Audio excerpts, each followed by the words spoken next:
আসসালামু আলাইকুম ভিউয়ার্স, আমার ইউটিউব চ্যানেলে আপনাদের সবাইকে স্বাগতম।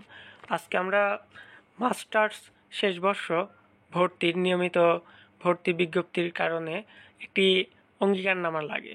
সেই অঙ্গীকারনামাটি আমরা অনেকেই ফেসবুকে এই ছবিটি দেখেছি। এটা কিভাবে পূরণ করতে হয়, এটা কোথায় পাওয়া যায়, এ বিষয়ে কথা বলবো। এটা আপনারা যখন মাস্টার্স আবেদন করবেন সেই সময় যে কম্পিউটার দোকান থেকে করবেন সেই জায়গা থেকে পেয়ে যাবেন।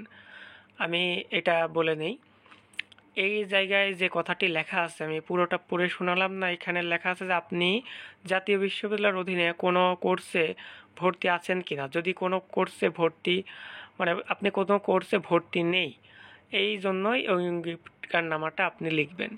এই জায়গায় যে ঘরটি দেখতেছেন, এই জায়গায় আপনি যে সাবজেক্টে অনার্স করেছেন সেই সাবজেক্টে মাস্টার্সের নাম, সাবজেক্টের নাম লিখতে হবে। আওতার পরে এই যে দেশ বিষয়ে ভর্তির জন্য অনলাইনে প্রাথমিক আবেদন করতে ইচ্ছুক। আপনারা জানেন যে অনার্স যে সাবজেক্টটা করবেন সেই সাবজেক্টেই মাস্টার্স করা যায়, সাবজেক্ট পরিবর্তনের কোনো সুযোগ নেই। এরপরে দেখতে পাচ্ছেন এটা প্রিন্ট করে কলম দিয়ে লিখতে পারেন অথবা কম্পিউটার টাইপ করেও লিখতে পারবেন। নাম, পিতার নাম, মাতার নাম, জন্ম তারিখ লিখতে হবে। এসএসসি সনদ অনুযায়ী আপনার জন্ম তারিখটি লিখতে হবে। জাতীয় পরিচয়পত্র যদি আপনার থাকে, ভোটার আইডি কার্ড, সে নাম্বারটি লিখবেন, না থাকলে লেখার দরকার নেই। স্নাতক পর্যায়ে উত্তীর্ণ পরীক্ষার নাম, আপনি যদি অনার্স উত্তীর্ণ হয়ে থাকেন সেক্ষেত্রে লিখবেন স্নাতক সম্মান। আর প্রিলি পাস করলে লিখবেন প্রিলিমিনারি টু মাস্টার্স। পাশের সন, যে সালে আপনি পাস করেছেন আপনার সিজিপিএতে দেখবেন 2022 হবে। আবার কিছু মানুষের আছে 2021 হতে পারে, কারণ বিভিন্ন ইয়ারে গ্যাপিং থাকার কারণে পাসিং ইয়ার। আপনি সিজিপিএ রেজাল্টে দেখবেন যে পাসিং ইয়ারটি কত আছে। রোল নম্বর, আপনার চতুর্থ বর্ষের রোল নাম্বারটি এখানে দিবেন। রেজিস্ট্রেশন নম্বর, এটা অনার্সের রেজিস্ট্রেশন নাম্বার আপনি দিবেন। এরপর লেখা আছে বিশ্ববিদ্যালয় অথবা প্রতিষ্ঠানের নাম। এটা আপনি যে কলেজে অনার্স করেছেন সেই অনার্সের প্রতিষ্ঠানের নাম লিখবেন।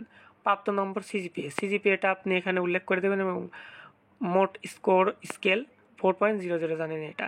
এগুলো সবটুকুই আপনি বাংলাতে লিখবেন। নিচে দেখতে পাচ্ছেন লেখা আছে দ্বৈত ভর্তির ক্ষেত্রে জাতীয় বিশ্ববিদ্যালয় বিধান অনুযায়ী উভয় ভর্তি রেজিস্ট্রেশন বাতিল সংক্রান্ত সিদ্ধান্ত আমি মেনে নিতে বাধ্য। জাতীয় বিশ্ববিদ্যালয়ে আমি উভয় ভর্তি হয়ে থাকে তাহলে আমাকে ভর্তি বাতিল করে দিতে পারে যে কোনো মুহূর্তে, সে কারণে আমি সেটা মেনে নিতে বাধ্য থাকিব। এ কারণে অঙ্গীকারনামা ফর্মটি দেওয়া। এরপরে দেখতে পাচ্ছেন আবেদনকারীর পূর্ণ নাম ও স্বাক্ষর। এখানে পুরা নাম লিখলেই হবে এর উপরে, এবং তারিখ লিখে দিবেন।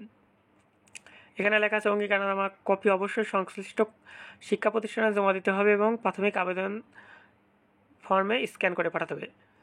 জাতীয় বিশ্ববিদ্যালয়ের ওয়েবসাইটে যখন মাস্টার্স ভর্তির আবেদন করবেন সেই সময় আপনাকে এই অঙ্গীকারনামাটি স্ক্যান করে আপলোড করতে হবে। সেই সাথে এটি আপনাকে যে কলেজে মাস্টার্সে আবেদন করবেন সেই কলেজে একটি জমাও দিতে হবে। মাস্টার্সের ভর্তি বিষয় এবং এডট কলেজের বিজ্ঞপ্তিটাও আমি ভিডিও আপলোড করব, আশা করি সেই ভিডিওটাও দেখবেন। ভিডিওটা আলাদা করলাম, আলাদা করে ভিডিও করলে আপনাদের সুবিধা হয়, কারণ আলাদা ভিডিও করা। ভিডিওটি যদি ভালো লাগে তাহলে লাইক করবেন, শেয়ার করবেন। আর ওই মাস্টার্সের বিজ্ঞপ্তির ভিডিওটি আমি প্রকাশ করব এবং এডট কলেজের আসন সংখ্যা নিয়েও ভিডিও প্রকাশ করব। আজকে 3টি ভিডিও পেয়ে যাবেন আশা করি। ধন্যবাদ সবাইকে।